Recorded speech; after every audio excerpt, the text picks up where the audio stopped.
Hi hello అండి. AP ప్రభుత్వం అయితే మంచి ఒక గుడ్ న్యూస్ అయితే చెప్పిందండి. సో తల్లికి వందనం కోసం ఎంతో మంది తల్లులు ఎదురు చూస్తూ ఉన్నారు. సో వారందరికీ ఒక మంచి శుభవార్త అయితే చెప్పింది.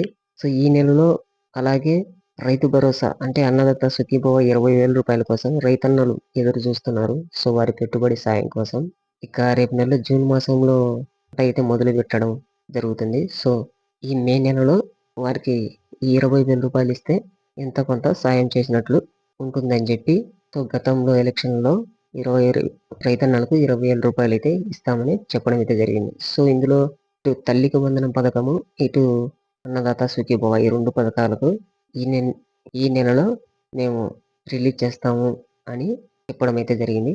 సో ఈ వీడియోలో పూర్తి సమాచారం తెలుసుకునే ముందు ఈ వీడియోకి ఒక లైక్ చేసి ఛానల్ని సబ్స్క్రైబ్ చేయండి.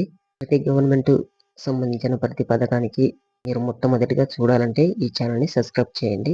ఛానల్ని సబ్స్క్రైబ్ చేసుకుంటే మొట్టమొదటిగా ఆ వీడియోలు ఆ సమాచారం అయితే మీరు తెలుసుకుంటారనమాట. సో ఛానల్ని సబ్స్క్రైబ్ చేసి పక్కనే బెల్ ఐకాన్ ఉంటుంది, వాటి మీద కూడా ట్యాప్ చేసి నా ప్రొఫైల్ కింద ఒక లైక్ బటన్ ఉంటుంది, అక్కడ లైక్ చేసి ఈ వీడియోలోకి వెళ్ళిపోతే మొదటిగా తల్లికి వందనం పథకం తీసుకున్నట్లయితే గత ఎలక్షన్లో హామీ ఇచ్చారండి. అది ఎంతమంది పిల్లలు ఉంటే అంతమంది పిల్లలకి బడికి వెళ్తే చాలు మేము 15,000 రూపాయలు ఇస్తామని చెప్పాము. ముగ్గురుంటే 45,000 రూపాయలని మరీ పిల్లల్ని పెంచి చెప్పడం అయితే జరిగింది.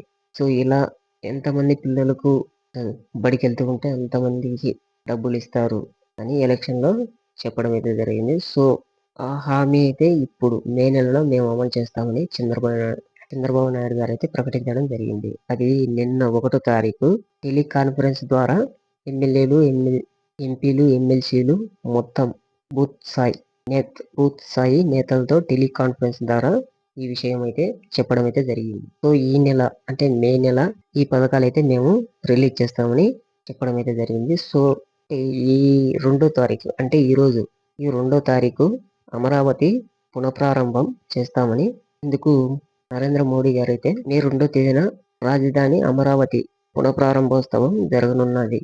సో ఈ సంగతి అందరికీ అంటే ఎంతమందికి తెలిసిందో తెలియదు, కానీ ఈ రోజు 2వ తారీఖు అయితే ప్రధానమంత్రి నరేంద్ర మోడీ చేతులతో ఈ అమరావతి పునఃప్రారంభం జరగనుంది. సో ఈ నేపథ్యంలో టీడీపీ ఎంపీలు, ఎమ్మెల్యేలు, ఎమ్మెల్సీ బూత్ స్థాయి నేతలతో చంద్రబాబు బుధవారం టెలికాన్ఫరెన్స్ నిర్వహించారు. సో ఈ సందర్భంగానే మే నెలలో అన్నదాత సుఖీభవ, తల్లికి వందన పథకాలు మేము రిలీజ్ చేస్తామని చెప్పడం అయితే జరిగింది. సో తల్లికి వందనం పథకం కింద ఇంకా ఏ అర్హతలు కలిగి ఉన్న వారికి ఇస్తాము, ఏ అర్హత లేని వారికి ఇవ్వము అనేది పూర్తి క్లారిటీ అయితే ఒక గైడ్ లైన్స్ అయితే ఇంకా రిలీజ్ చేయలేదు. సో ఇస్తాము అంటున్నారు, దానిపైన ఈ అర్హత ఉన్న వారికి మాత్రం మేము ఇస్తామని చెప్పడం అయితే లేదు. సో ఓన్లీ ఒక విద్య అర్హత 75% మాత్రం ఇస్తాము అంటున్నారు. కానీ ఇక్కడ భూములు ఉన్న వారికి, కార్లు ఉన్న వారికి, అలాగే విద్యుత్ ఎక్కువ ఉపయోగించే వారికి, సో ఇలా కొన్ని ఆంక్షలు అయితే గతంలో ఉండేవి. మరి వీళ్ళు ఎలా, అలాగే 1000 చదరపు అడుగులు ఇండ్లు ఉన్న వారికి కూడా గతంలో కొన్ని ఆంక్షలు అయితే విధించి వారికి ఇవ్వడం అయితే లేదు.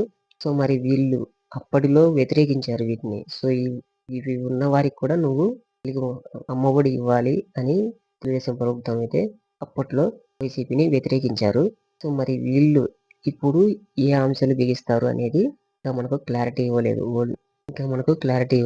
సో వాటిపైన గైడ్ లైన్స్ అయితే ఖచ్చితంగా తొందరలో రిలీజ్ చేస్తారు. ఎందుకంటే పథకం ఈ నెలలోనే అమలు చేయాలి కాబట్టి సో వాటిపైన కూడా ఒక గైడ్ లైన్స్ అయితే పూర్తిగా అతి తొందరలోనే రిలీజ్ చేస్తారు. సో విద్య ప్రజెంట్ 75% కలిగి ఉండాలి అని మాత్రమే చెప్తున్నారు.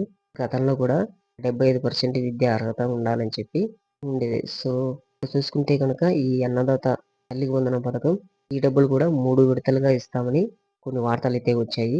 సో మరి వీటిపైన కూడా ఒక క్లారిటీ అనేది లేదు. 3 విడతలుగా ఇస్తారా లేదా ఒకేసారి ఎంతమంది పిల్లలు ఉంటే బడికి వెళ్తూ ఉంటే సో అంతమంది పిల్లలకి ఒకేసారి తల్లి ఖాతాలో డబ్బులు వేస్తారనేది వీటిపైన కూడా మనకు క్లారిటీ రావాల్సి ఉంది.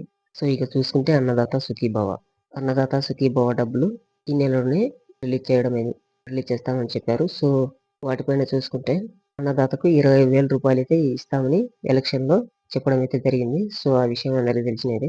సో దాన్ని అయితే అప్పటిలో ఒకేసారి వేస్తామని చెప్పారు, కానీ ఇప్పుడైతే 3 విడతలుగా మేము ఇస్తామని చెప్తున్నారు. సో 3 విడతలుగా అంటే పీఎం కిసాన్ అంటే కేంద్రం నుంచి 6,000 రూపాయలైతే ఇందుకు సాయం చేయనుంది.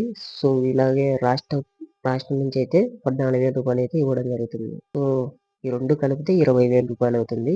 ఈ 20,000 రూపాయలని మేము 3 విడతలుగా ఇస్తామని చెప్పడం అయితే జరిగింది. అంటే పీఎం కిసాన్ 2,000 రూపాయలైతే మనకు 20వ విడత రానుంది. సో ఆ 20వ విడత వచ్చినప్పుడు ఈ రాష్ట్రం నుంచి 5,000 రూపాయలైతే ఇవ్వడం అయితే జరుగుతుంది. 5,000 ప్లస్ 2,000 రూపాయలు అంటే ఒక విడతకి 7,000 రూపాయలైతే ఇవ్వడం జరుగుతుంది. సో ఇది రైతు ఖాతాలో అయితే వేయడం జరుగుతుంది. సో ప్రతి రైతు చేయవలసింది ఏంటంటే మీ భూమి రికార్డ్స్ సరిగ్గా ఉన్నాయో లేదో, మీ ఈకేవైసీ చేయించుకున్నారో లేదో, అలాగే ఏమన్నా మీ భూమి రికార్డ్స్లో ఏదైనా తప్పులు ఒప్పులు ఉంటే మీరు సరి చేసుకోండి. అలాగే మీరు ఈకేవైసీ చేయించుకున్నారో లేదో అది కూడా తెలుసుకోండి. మీ ఆధార్ కార్డు, మీ బ్యాంక్ అకౌంట్కి మీ ఎన్పిసిఐ అంటే గవర్నమెంట్ నుంచి వచ్చే పథకాలకు సంబంధించిన డబ్బులు ఏవైతే పడతాయో వాటికి బ్యాంకులో లింక్ ఉందో లేదో అది కూడా చెక్ చేసుకోండి. సో అలాగే భూమి 5 ఎకరాల లోపు ఉన్న వారికి, మెట్ట భూమి 5 ఎకరాల లోపు ఉన్న వారికి, మాగాణి భూమి 2.5 ఎకరా ఉన్నవారికి ఈ పథకం అయితే వర్తిస్తుంది. సో ఏది ఏమైనప్పటికీ ఈ 2 పథకాలైతే ఈ నెలలో రిలీజ్ చేస్తామని చెప్పారు. సో ముందు ఇంకా చూడాలి ఇది ఎన్ని మలుపులు తిరుగుతుందో, లేదా ఈ నెలాఖరులోపు మనకు ఈ డబ్బులైతే రిలీజ్ చేస్తారు. సో ఇంకా వీటిపైన అంటే మరో అప్డేట్ అయితే రానుంది. సో అప్డేట్ వచ్చిన వెంటనే మీకు నేను సమాచారం అయితే తెలియజేస్తాను. సో ఈ ఛానల్ని సబ్స్క్రైబ్ చేయండి. ఈ సమాచారం మీరు మొట్టమొదటిగా తెలుసుకోవాలంటే ఈ ఛానల్ని సబ్స్క్రైబ్ చేస్తే మీరు మొట్టమొదటిగా తెలుసుకుంటారు. నేను పెట్టే ప్రతి వీడియో మీకు కనిపిస్తుంది కాబట్టి ఆ వీడియో మీరు మొట్టమొదటిగా చూస్తారనమాట. సో మరొక సమాచారంతో అయితే మళ్ళీ ముందుకు వస్తాను. సో ఈ వీడియోకి ఒక లైక్ చేసి ఛానల్ని సబ్స్క్రైబ్ చేయండి. Thank you all.